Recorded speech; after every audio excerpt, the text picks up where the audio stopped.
March 15th, 2019. Miguel Escobar walked into Laredo Police Station carrying $1 million in a leather suitcase. The man who'd spent 30 years hunting cartel kingpins was about to surrender to save his granddaughter's life. Chief Rodriguez smiled when Miguel placed the money on his desk. "For Sofia's protection," Miguel said. The chief nodded, promised 24-hour security, swore on his mother's grave that Sofia would be safe. 12 hours later, Miguel's phone buzzed with a video message. Sofia, zip-tied in a warehouse, tears streaming down her face. A voice whispered, "The money was never for protection, old man. It was to see if you'd come out of hiding." That's when Miguel understood. After 15 years of living like a ghost, someone had been watching, someone had been waiting, and now the real game was just beginning. Before we jump back in, tell us where you're tuning in from, and if this story touches you, make sure you're subscribed because tomorrow I've saved something extra special for you. The phone slipped from Miguel's weathered fingers, clattering against the concrete floor of his auto repair shop. The video's final frame burned into his retinas, Sofia's terrified eyes, so much like her mother's. His legs gave out, sending him stumbling against the workbench where he'd rebuilt carburetors and transmissions for 15 years, pretending to be just another small-town mechanic named Mike Herrera. Blood roared in his ears as he replayed every detail from the past 24 hours. Walking into that police station, Chief Rodriguez's too quick agreement. The way the man's eyes had lingered on the suitcase, not with surprise but with recognition. How had Miguel been so blind? Because you're getting old, he thought bitterly. Because you wanted to believe the simple solution would work. His hands shook as he retrieved the phone, watching the video again. The warehouse looked familiar. Exposed beams, corrugated metal walls, somewhere local. The bastards were close, probably had been for months, watching him drive Sofia to school, watching him close the shop at 6 every evening, watching him live the quiet life he'd built from the ashes of his old one. Miguel's mind raced back to that morning when the first threat arrived. He'd been under the hood of Mrs. Patterson's Honda when Sofia burst through the shop's side door, backpack slung over her shoulder, complaining about her chemistry teacher. Normal. Everything had been beautifully, perfectly normal until the black sedan pulled up and 2 men in expensive suits stepped out. Miguel Escobar, the taller one had said, and Miguel felt his carefully constructed world crack down the middle. No one had called him that name in 15 years. "You've got the wrong guy," he'd replied, but his voice betrayed him. The man smiled, sliding a tablet across the workbench. Security footage from 15 years ago. Miguel in DEA tactical gear, leading a raid on a Guadalajara compound. Then another clip, more recent, Sofia walking home from school yesterday, earbuds in, completely unaware of the camera tracking her movement. 24 hours, the man said, 1 million in cash. The money you took from the Herrera operation in 04, bring it to the police station, and the girl lives her normal little life. Try to run, call the feds or play hero. He gestured at the tablet, where Sofia's image froze on screen. We know where she sleeps. Now, staring at his phone in the dim light of his shop, Miguel understood the beautiful cruelty of their trap. They'd known he would sacrifice everything for Sofia. They'd known exactly which buttons to push. And they'd known Chief Rodriguez would play along because Rodriguez had been playing along for years. The shop door chimed, and Miguel's blood turned to ice, but it was just Tommy Vasquez, the kid who helped him with weekend overflow. "Mr. Herrera, you okay? You look like—" "Go home, Tommy." Miguel's voice came out raw, desperate. "Take tomorrow off. Take the whole week." The kid's eyes widened at the fear in Miguel's tone, but he nodded and backed toward the door. "Should I call someone? You need help?" "Help?" Miguel almost laughed. The only people who could help him were either dead or working for the cartel. His old DEA contacts had scattered to the wind years ago, and the few who remained thought Miguel Escobar died in a car accident outside Tijuana. He'd made sure of that. After Tommy left, Miguel walked to the back office and pulled out the bottle of whiskey he kept hidden behind the filing cabinet. His hands were steady now, the initial shock crystallizing into something harder, something familiar. He thought about Sofia's laugh when he'd taught her to change oil last summer, about the way she'd cried when they'd buried her mother 5 years ago, how she'd clung to him and whispered that she was scared of being alone, about the college brochures scattered across their kitchen table, her dreams of becoming a doctor, her belief that the world was fundamentally good. The cartel had made one mistake. They thought they were dealing with Mike Herrera, the broken-down mechanic who'd spent 15 years hiding from his past. But the moment they touched Sofia, they'd awakened Miguel Escobar, the man who'd brought down the Herrera organization, who'd survived 3 attempts on his life, who'd walked into cartel strongholds with nothing but a badge and the absolute certainty that he was the most dangerous person in the room. Miguel finished his drink and opened the office safe. Behind his citizenship papers and Sofia's birth certificate lay items he'd hoped never to touch again: an encrypted satellite phone, 3 false passports, and a loaded Glock 19. His real tools. The phone buzzed again. A new message, coordinates, and a single line of text. Come alone at midnight. No weapons, no backup. Bring the location of what you really stole. Miguel stared at the message, understanding flooding through him. They didn't just want the money. They wanted the files, the evidence that could destroy half the criminal network spanning from Juarez to Houston. Evidence he'd buried so deep that finding it again would mean confronting every choice that had led him here. He had 6 hours until midnight. 6 hours to remember how to be the hunter instead of the hunted. Miguel sat motionless in his desk chair, the encrypted phone heavy in his palm as the weight of 18 years crashed over him. 6 hours. The digital clock on his desk glowed 6:17 p.m., the same time he usually locked up and headed home to find Sofia hunched over homework at their kitchen table, her dark hair falling across calculus equations or biology diagrams, the same time she'd usually complain about being hungry while simultaneously claiming she was too busy to eat. Their kitchen table.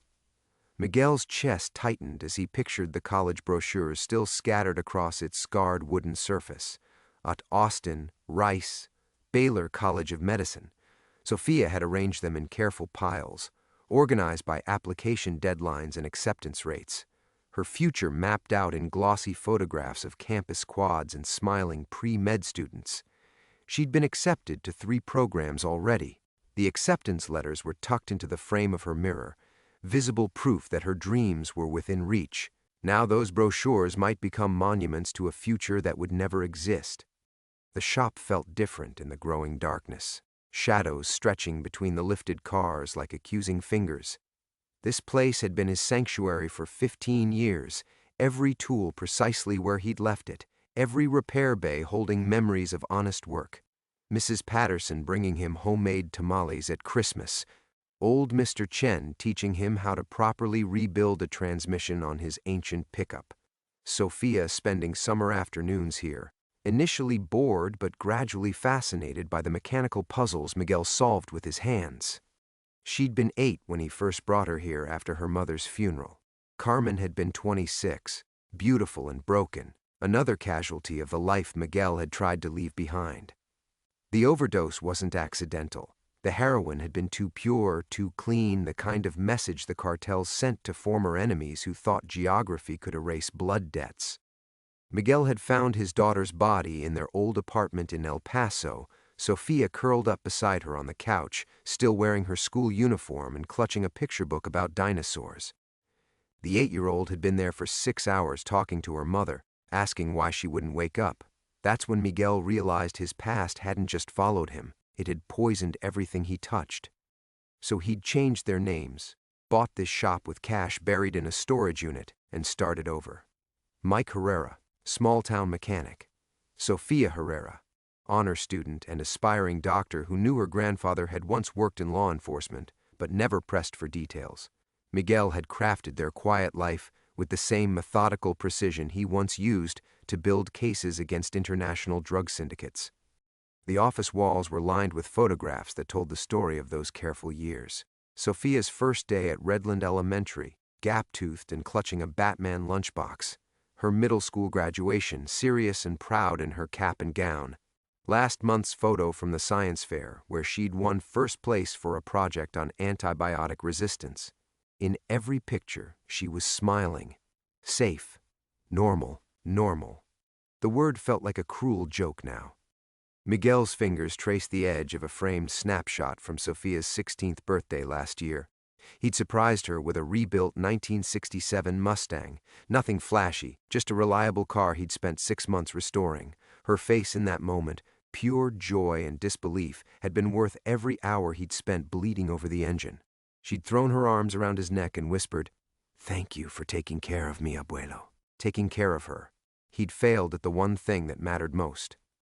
Outside, the Texas twilight was settling over Redland like a familiar blanket, streetlights beginning to flicker on along Main Street.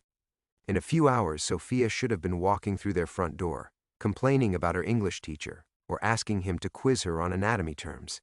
Instead, she was zip-tied in some warehouse, terrified and alone, because Miguel had been arrogant enough to believe his past couldn't find him in a town of 8,000 people. The satellite phone felt impossibly heavy in his hands. 3 contacts remained in its encrypted memory, all from a life he'd sworn never to revisit. Marcus Webb in Phoenix if he was still alive, Elena Varga in Miami if she hadn't been compromised, and buried deepest in the contact list, a number he'd hoped never to dial again, David Chen, his former partner, the only other person who knew where the real evidence was hidden. David, who'd stood beside Miguel's supposed grave 15 years ago. David, who'd helped arrange Miguel's death and disappearance. David, who might be the only person left who could help him save Sophia, or the person who'd sold him out in the first place. Miguel closed his eyes and tried to summon the man he'd been before Redland, before Sophia, before he'd convinced himself that love could be stronger than the gravity of his sins. 6 hours to become Miguel Escobar again. 6 hours to save the only family he had left. Miguel stared at David Chen's contact for 3 full minutes before his thumb moved to the call button. The encrypted line rang twice before a familiar voice answered, cautious and sleep-rough. "This number's been dead for 15 years. So was I." Miguel's voice came out harder than he'd intended, the old edge returning like muscle memory. "Until today." Silence stretched across the connection. Miguel could picture David in whatever safe house he'd built for himself.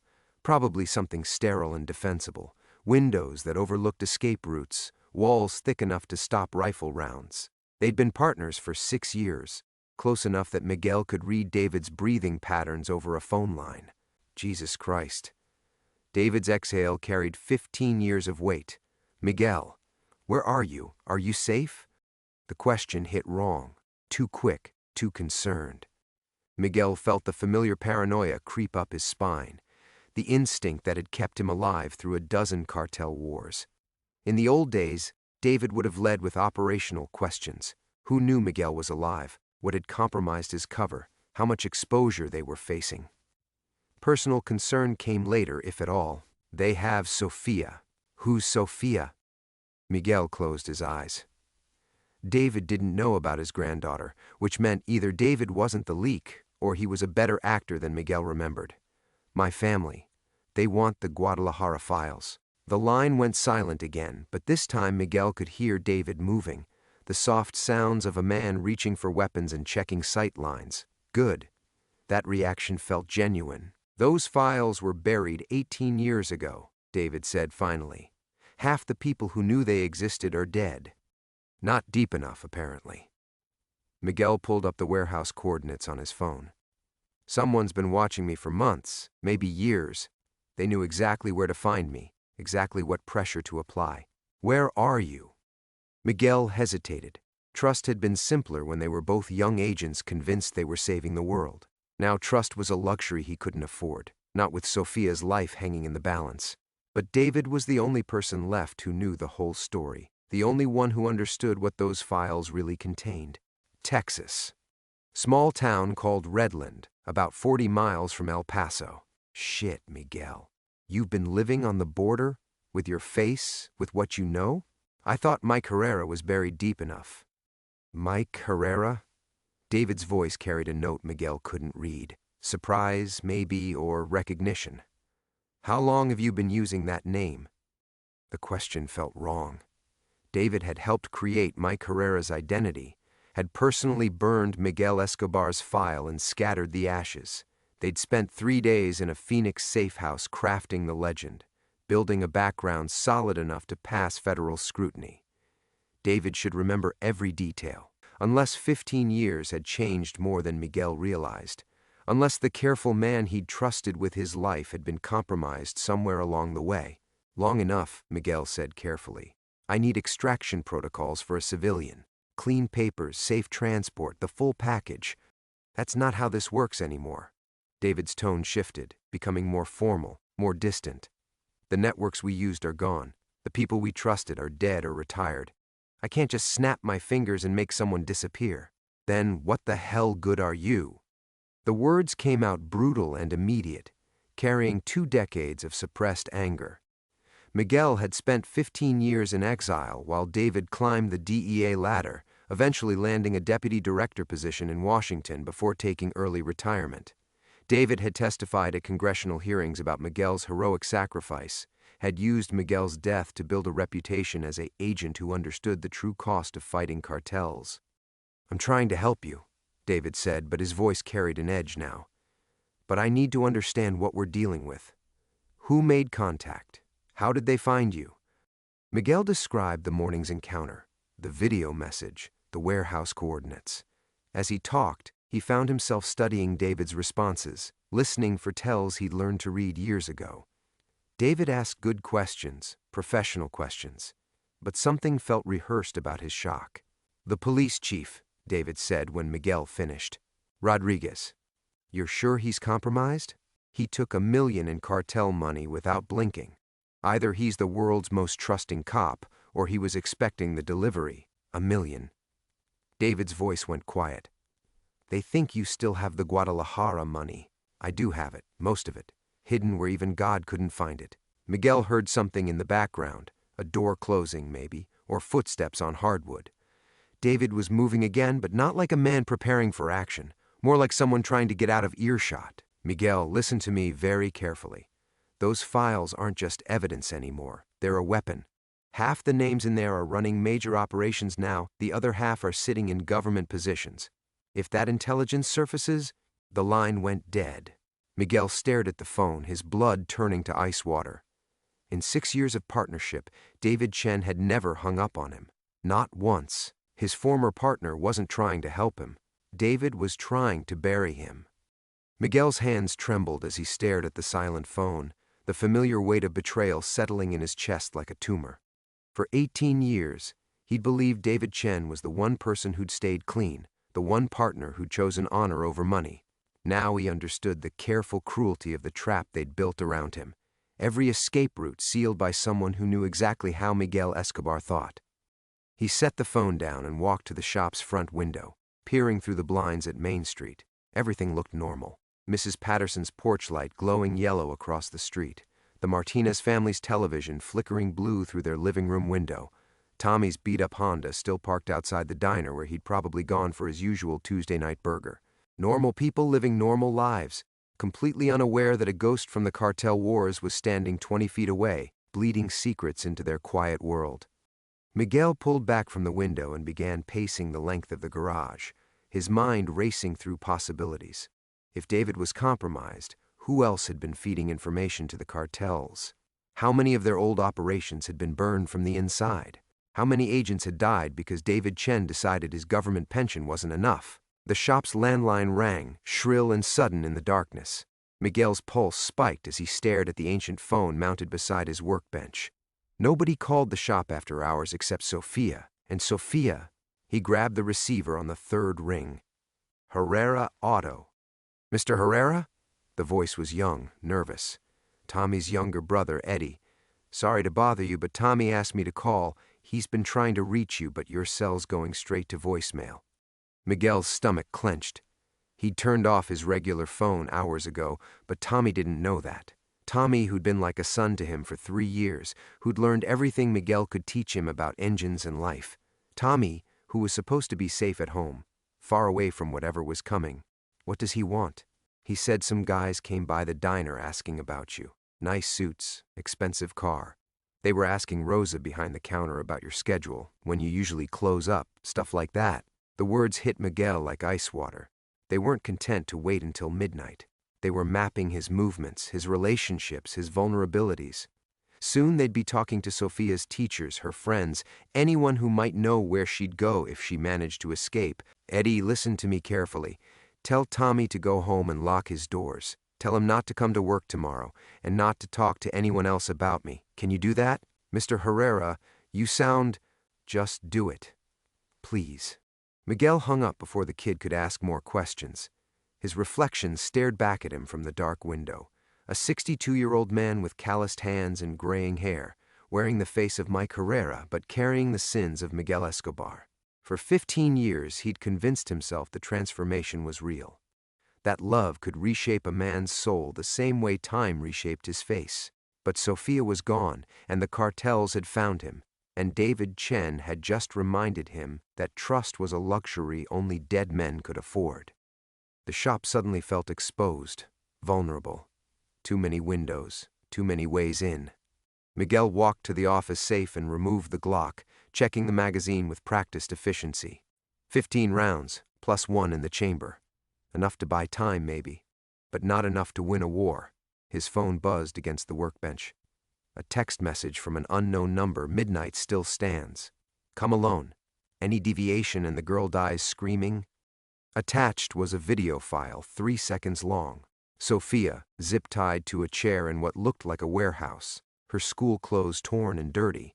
She wasn't looking at the camera, but Miguel could see the terror in her shoulders, the way she held herself small and tight. At the end of the clip, someone's hand reached into frame and roughly grabbed her chin, forcing her to look up. Miguel's vision went white around the edges. He'd seen that gesture before, in interrogation rooms and cartel safehouses, the casual violence that said you are nothing, you are meat, you exist only until I decide otherwise. For 15 years, he'd tried to forget what it felt like to hate someone so completely that murder became a prayer. Now the feeling flooded back, pure and clean and absolutely certain. They thought they were dealing with a frightened mechanic who'd pay any price to save his family.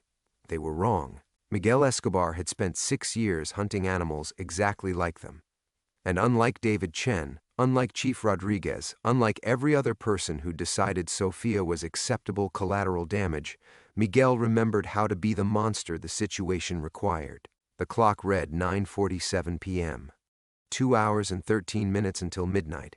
Time to remember how to hunt. Miguel's first stop was the storage unit on Highway 83, 15 miles outside town. He drove with the headlights off until he cleared Redland's limits, muscle memory guiding him through darkness he'd mapped a dozen times over the years. The facility sat behind a truck stop, 24 units rented mostly by snowbirds and divorce refugees who needed somewhere to stash the remnants of their former lives.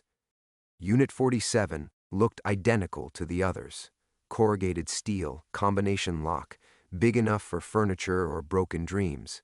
But Miguel had chosen it for the sight lines, the quick highway access, and most importantly, for what lay buried 18 inches beneath the concrete floor. The lock combination came to his fingers automatically. Sofia's birthday, reversed. Inside, cardboard boxes lined the walls, labeled in Sofia's careful handwriting from their last move. Kitchen stuff, abuelo's books, photo albums, the mundane archaeology of their quiet life together. Miguel moved the boxes aside, revealing the section of floor where the concrete was slightly newer, barely perceptible unless you knew what to look for.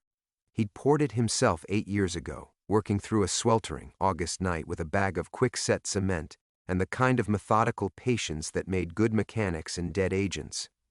20 minutes with a sledgehammer opened the cache.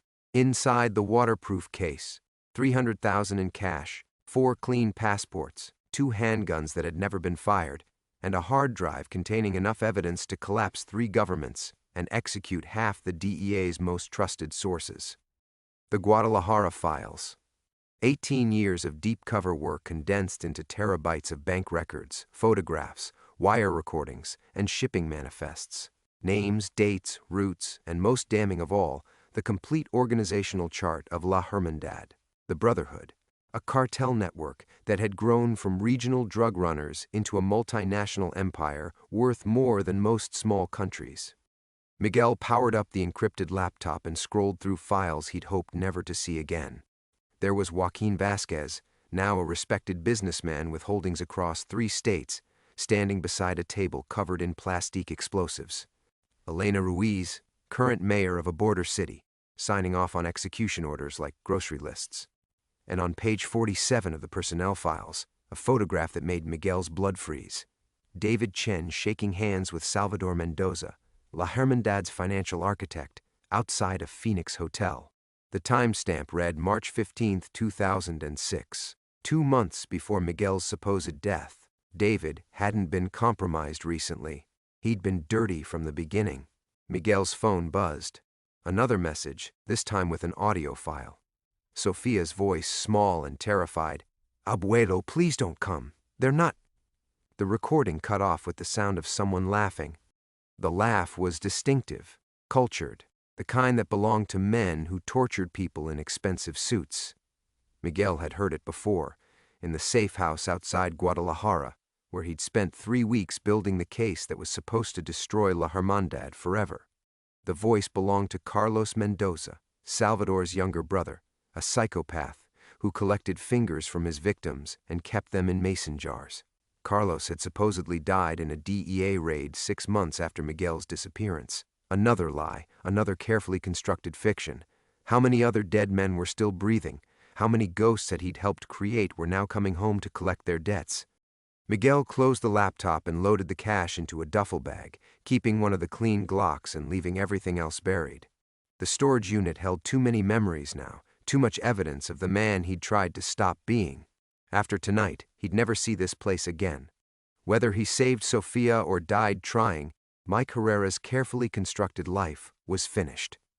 The drive back to town took him past the turnoff to Sofia's school, and Miguel felt 15 years of protective instincts screaming at him to turn around, to run, to disappear into the network of safe houses and false identities he'd spent decades learning to navigate. He could be in Mexico City by dawn, Bangkok by the weekend. The money would last years if he was careful, but Sofia's voice echoed in the truck cab, cut off mid-warning by men who thought terror was a negotiating tactic. She tried to protect him even while zip-tied to a chair, even knowing that her own life hung by whatever thread of mercy these animals might possess. Miguel had failed her once by believing his past was truly buried. He wouldn't compound that failure by abandoning her now. The warehouse district appeared ahead, dark buildings squatting against the desert like sleeping beasts. Miguel parked 3 blocks away and checked his watch, 11:42 p.m. 18 minutes early, but punctuality had never been his weakness. He shouldered the duffel bag and started walking toward whatever remained of his family, carrying enough money to buy Sofia's freedom and enough secrets to burn down everyone who'd taken her. Time to learn which commodity the Brotherhood valued more. The warehouse loomed against the star-drunk sky, its broken windows staring down at Miguel like dead eyes. He approached from the east, moving through shadows cast by rusted shipping containers and abandoned construction equipment. The building had been empty for 5 years, another casualty of the border economy's endless boom and bust cycles. But tonight it wasn't empty. Light leaked through cracks in the corrugated walls, and Miguel counted at least 4 vehicles parked behind the structure, too many for a simple hostage exchange. His chest tightened as he recognized the setup. This wasn't an exchange at all. It was an execution. Miguel circled to the loading dock, where a side door stood slightly ajar. Through the gap, he could see Sofia 20 feet away, still zip-tied to the metal chair, her head drooping with exhaustion. She was alive, conscious, and apparently unharmed. Relief flooded through him so powerfully that he almost missed the man stepping out of the shadows behind him. "Miguel Escobar." The voice carried a faint accent, cultured and calm. "You're exactly as David described you. Predictable to the end." Miguel turned slowly, the duffel bag hanging heavy at his side. Carlos Mendoza stood 10 feet away, impeccably dressed despite the warehouse setting, his salt and pepper beard perfectly trimmed. He looked like a college professor or a successful attorney, not a man who'd built his reputation on creative brutality. "Carlos, you're looking well for a dead man. Death is surprisingly liberating. No oversight, no bureaucratic limitations, no need to maintain the pretense of civilization." Carlos smiled, and Miguel remembered why that expression had haunted his dreams for years. "David sends his regards, by the way. He would have come personally, but congressional testimony waits for no one." The words hit Miguel like physical blows. David hadn't just been feeding information to the cartels. He was actively coordinating with them, using his position to orchestrate this entire nightmare. Every detail had been planned, every move anticipated. The police chief was David's idea, Carlos continued, reading Miguel's expression with obvious pleasure. Rodriguez has been on our payroll for 3 years, but David thought the $1 million delivery would add authenticity to your desperation. Make you feel like you were taking decisive action instead of walking into a trap. Miguel's grip tightened on the duffel bag straps. What do you want? The Guadalajara files, obviously. All of them, including the copies you think we don't know about. Carlos gestured toward the warehouse interior. Your granddaughter has been very forthcoming about your security habits. Did you know she's memorized the combination to your storage unit? Sweet child. She was trying to help you by giving us what we wanted. Inside the warehouse, Sofia raised her head, and Miguel saw the moment she spotted him through the doorway. Her eyes went wide with terror, not for herself, but for him. She'd figured out the same thing he had. They never intended to let either of them leave alive. The files for Sofia's life, Miguel said. That was the deal. Carlos laughed, the same cultured sound Miguel had heard on the recording. There was never a deal, Miguel. There was only David's promise that we could finally close the last loose thread from the Guadalajara operation. David promised you could kill me. David promised we could clean up his mistakes. Carlos pulled a chrome-plated pistol from inside his jacket, holding it casually at his side. He spent 18 years building his reputation on your supposed sacrifice, the heroic agent who gave his life to destroy La Hermandad. It would be terribly embarrassing if that story fell apart now. The truth crystallized in Miguel's mind with sickening clarity. David hadn't been compromised after Miguel's disappearance. David had orchestrated Miguel's disappearance, had probably been feeding intelligence to the cartels for years before that. The Guadalajara operation hadn't been Miguel's greatest success. It had been David's greatest betrayal. How long? Miguel asked. How long has David been working for us? Since the beginning. How long have we known you were alive? Since you enrolled Sofia in that charming little school and listed yourself as her emergency contact.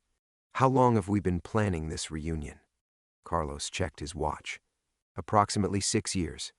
6 years. They'd been watching him raise Sofia, had observed every birthday party, every school play, every quiet evening when he'd helped her with homework while trying to forget the blood on his hands. They'd turned his love for her into a weapon, his devotion into a trap. David was right about one thing, Carlos said, raising the pistol. You are predictable, sentimental, weak. But Miguel was already moving, diving left as the first shot shattered concrete where his head had been. The duffel bag hit the ground and spilled cash into the wind as Miguel rolled behind a shipping container, his own weapon clearing leather with muscle memory 18 years old. From inside the warehouse, he heard Sofia scream his name. Time to prove Carlos Mendoza wrong about weakness. The shipping container provided minimal cover as automatic weapons fire erupted from 3 directions, sparking off steel and sending ricochets screaming into the night. Miguel counted muzzle flashes, at least 6 shooters, coordinated and professional. They'd positioned themselves to create overlapping fields of fire, turning the loading dock into a kill zone. But they'd made one critical mistake. They assumed Miguel Escobar was the same man who'd disappeared 18 years ago, careful, methodical, bound by rules and regulations. They didn't understand what 15 years of loving Sofia had done to him. How fatherhood had burned away every limitation except one: his granddaughter would survive this night, no matter the cost. Miguel belly-crawled to the container's far end and risked a glance around the corner. 2 sicarios flanked the warehouse entrance, while a third maintained overwatch from the roof. Standard cartel tactics, designed to contain and eliminate. But Miguel had taught those same tactics to federal agents, had studied every variation and weakness. The propane tanks stacked near the loading dock caught his attention. Industrial-sized cylinders, probably left behind by the warehouse's previous owners. Miguel smiled grimly and put 2 rounds into the nearest tank's valve assembly. Gas hissed into the air, invisible but deadly, pooling in the low areas around the building's foundation. Miguel! Carlos's voice echoed off the concrete walls. You're only making this harder on the girl. Surrender now, and I promise she'll die quickly. Sofia's voice cut through the darkness, stronger than it had any right to be. Don't listen to him, abuelo. There are 8 of them, and they... The sound of someone striking her made Miguel's vision go white around the edges. He forced himself to breathe, to think tactically instead of emotionally. 8 shooters meant this wasn't just about closing loose ends. Carlos had brought enough firepower to level a city block, the kind of overwhelming force you used when you couldn't afford to lose, which meant Miguel had something Carlos wanted more than revenge. The files aren't here, Miguel called out, ejecting his spent magazine and slamming home a fresh one. Did you really think I'd bring them to a hostage exchange? Silence stretched for 10 seconds, then 20. Miguel heard movement inside the warehouse, boots on concrete, hushed voices conferring in rapid Spanish. Carlos was recalculating, weighing options, probably wondering if his intelligence had been wrong. David was very specific about your psychological profile, Carlos finally responded. Sentimental attachment to family. Overwhelming need to protect innocent lives. You brought the money because you believe in honor among thieves. David doesn't know me as well as he thinks. But even as Miguel spoke the words, doubt crept into his mind. The Guadalajara files were indeed hidden, back in the storage unit, encrypted on the hard drive he'd left buried beneath the concrete. If something happened to him tonight, that evidence would stay buried forever. Carlos was right about his psychological profile. Miguel had spent 18 years putting other people's safety above his own survival. The difference was that Sofia wasn't other people. She was everything. Miguel pulled out his phone and speed-dialed a number he'd memorized but never used. Tommy's emergency contact, a cousin in El Paso who worked for the FBI. The call went straight to voicemail, exactly as planned. Miguel spoke clearly, knowing Carlos's people were probably monitoring the signal. This is Miguel Escobar, former DEA. The Guadalajara files are in Storage Unit 47 at Highway 83 Mini Storage. Combination is March 15, 2007. Tell Agent Martinez the Brotherhood is real and David Chen has been compromised for 18 years. He ended the call and smiled grimly. Even if Carlos killed them both tonight, the truth would eventually surface. David's carefully constructed legend would crumble, and La Hermandad would face the full weight of federal prosecution, unless Carlos was smart enough to call Miguel's bluff. Clever, Carlos said, his voice carrying a note of genuine admiration. But we've been monitoring FBI communications in this sector for years. Your message won't reach anyone who matters. Miguel's stomach dropped. Of course they had federal communications compromised. With David's access and 18 years to build networks, La Hermandad probably had sources throughout law enforcement. The phone call had been worse than useless. It had revealed the file's location without guaranteeing their security. However, Carlos continued, your willingness to sacrifice that leverage proves how much the girl means to you, so I'm prepared to make a real offer. Walk into the warehouse with your hands visible, and I'll let Sofia live. Not free, you understand, but alive. She'll disappear into our organization's educational programs, better than being dead. The words hit Miguel like acid. Educational programs. He knew what that meant. Had seen the aftermath in cartel safe houses across Mexico. Young girls broken down and rebuilt as property, their spirits crushed so completely that escape became impossible even when the doors stood open. Sofia would rather die fighting than accept that fate. And Miguel would rather burn the world down than let it happen. Time for the Brotherhood to learn what weakness really looked like. Miguel stood in the darkness beyond the shipping container, Carlos's words echoing in his mind like a death sentence. Educational programs. He'd seen the aftermath of those programs in safe houses across Guadalajara, broken girls with dead eyes who flinched at sudden movements and spoke in whispers. The thought of Sofia subjected to that horror ignited something primal in his chest, something that had nothing to do with his DEA training and everything to do with 18 years of bedtime stories and scraped knees and fierce, protective love. You know what your problem is, Carlos?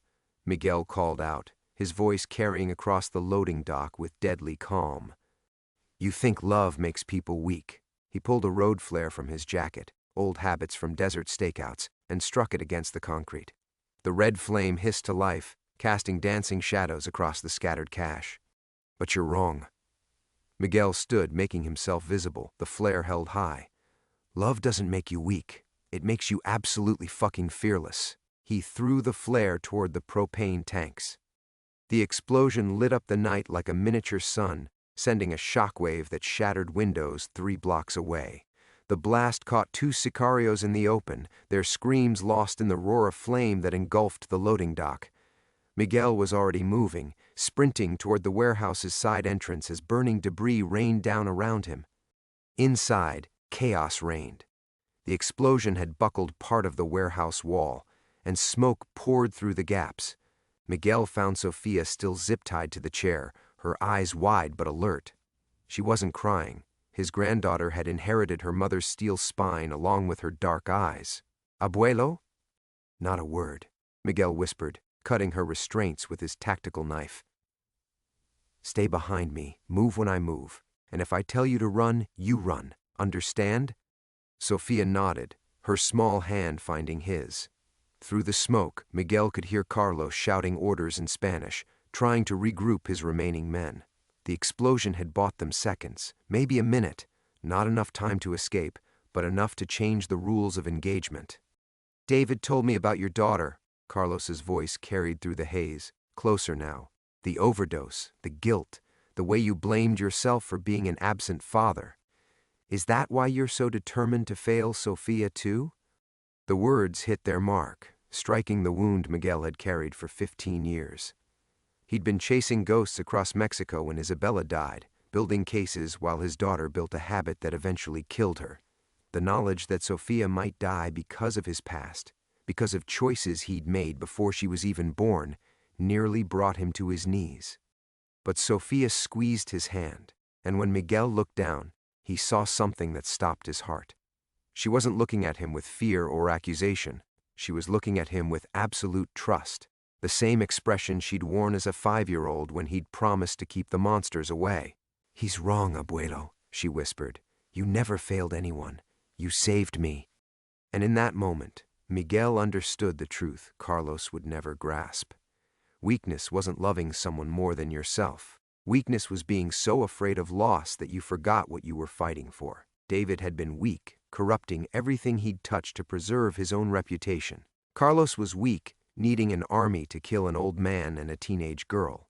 Miguel had spent 18 years thinking his greatest failure was surviving when he should have died, but his greatest strength had been learning to live again. Carlos, Miguel called out, standing and pulling Sofia up beside him. You want to know why David really betrayed me? Footsteps echoed through the smoke, drawing closer. Because he knew I'd never stop. Not until every last one of you was dead or in prison. He didn't sell me out to save his career. He sold me out because I was going to destroy you, and he needed you destroyed quietly. Miguel's voice carried the weight of absolute conviction. 18 years haven't changed that. Carlos emerged from the smoke, his expensive suit torn and blackened, his chrome pistol trained on Miguel's chest. 2 surviving sicarios flanked him, their weapons tracking between grandfather and granddaughter. The difference is, Carlos said, his cultured calm finally cracking, 18 years ago you had the federal government behind you. Tonight you have nothing. Miguel smiled, and for the first time in the conversation, Carlos took a step backward. Tonight, I have something better than the federal government, Miguel said, his arm tightening around Sofia's shoulders. I have nothing left to lose. The last thing Carlos Mendoza saw was the recognition in Miguel Escobar's eyes. Not the careful calculation of a federal agent, but the terrible clarity of a man who'd finally stopped pretending he was anything other than a killer who'd learned to love. The warehouse erupted in gunfire, and the past finally caught up with the present. The smoke cleared slowly, like a curtain lifting on the final act of a play that had run 18 years too long. Miguel sat against the warehouse wall, Sofia pressed against his side, both of them breathing hard in the sudden silence. Around them lay the scattered remnants of Carlos Mendoza's certainty. Bodies that would never again threaten innocent people. Weapons that would rust in evidence lockers. and the dying echo of gunfire that had finally, mercifully, stopped. Blood seeped through Miguel's shirt from a graze along his ribs, but his hands were steady as he smoothed Sofia's hair. She was whole, unbroken, alive. Everything else was just details. "Is it over?" she whispered, her voice small in the vast space. Miguel looked down at her, this fierce, brave girl who had faced monsters without breaking, and felt something shift in his chest. Not the familiar weight of guilt or the sharp edge of purpose that had driven him for so many years, but something softer, something like peace. "Yeah, mija, it's over."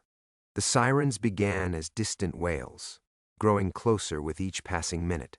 Soon the warehouse would fill with federal agents and crime scene technicians, reporters and politicians looking to claim credit for dismantling La Hermandad. The Guadalajara files would surface. David Chen would face justice, and the machine of bureaucracy would grind forward as if 18 years of lies could be processed and filed away. But none of that mattered now. What mattered was the weight of Sofia's head against his shoulder and the steady rhythm of her breathing. What mattered was that somewhere in the darkness and violence, they had found each other again. 3 weeks later, Miguel stood in the doorway of their house, their real house now, purchased with honest money from the sale of the garage, and watched Sofia pack for college. She moved with careful efficiency, folding clothes and organizing textbooks with the same methodical precision she'd shown that night in the warehouse. The experience had marked her, would always be part of who she became, but it hadn't broken her. If anything, she seemed stronger. "You know I don't have to go," she said without looking up from her suitcase. "Austin isn't that far, but if you need me to stay—" "I need you to live," Miguel interrupted gently. "That's all I've ever needed." She turned then, and he saw Isabella in her smile, but also something entirely her own. Resilience, maybe, or simply the quiet confidence of someone who had stared into darkness and chosen the light. The federal pension had been reinstated along with Miguel's official status as a living hero rather than a martyred memory. Congressional hearings had followed, medals and ceremonies and official apologies for 18 years of bureaucratic failure. David Chen had been arrested at his confirmation hearing, led away in handcuffs while cameras captured every moment of his fall from grace. Miguel had attended none of it. He'd given his testimony in a small room with no cameras, answered every question with careful precision, and then gone home to help Sofia with her college applications. The circus of justice belonged to other people now. On the day Sofia left for school, Miguel drove her to the bus station in the same truck that had carried them both away from the warehouse that night. They didn't talk much during the drive. 18 years together had taught them when words were necessary and when silence said enough. At the station, she hugged him with fierce intensity, and he felt her whisper against his ear, "Thank you for saving me, abuelo. All of it. Every day." The bus pulled away in a cloud of diesel exhaust, carrying his granddaughter toward a future that no longer held shadows of the past. Miguel stood on the platform until the taillights disappeared, then walked slowly back to his truck. The house felt different when he returned. Not empty exactly, but quiet in a way it hadn't been for 15 years. He made coffee and sat on the porch, watching the desert sunset paint the sky in shades of orange and gold. Neighbors waved as they passed, calling out greetings to the man they knew as a grandfather and garage owner, someone whose greatest adventure was helping coach Little League baseball. They would never know about Carlos Mendoza or the Guadalajara files, or the terrible choices that had shaped the last 2 decades of his life. That knowledge belonged to him alone now, carried not as a burden, but as a reminder of what truly mattered. His phone buzzed with a text from Sofia, "Made it safe." "Love you, abuelo." Miguel smiled and typed back, "Love you too, mija. Make good choices." As darkness settled over the small border town he'd called home for 18 years, Miguel Escobar, no longer hiding, no longer running, no longer anyone but exactly who he'd chosen to be, closed his eyes and listened to the quiet. Somewhere in that silence, he found the thing that had eluded him since the day he'd walked away from his old life. He found forgiveness, not from God or government or the ghosts of his past, but from the only person whose opinion had ever truly mattered, the man he'd become when no one was watching. The monsters were finally gone.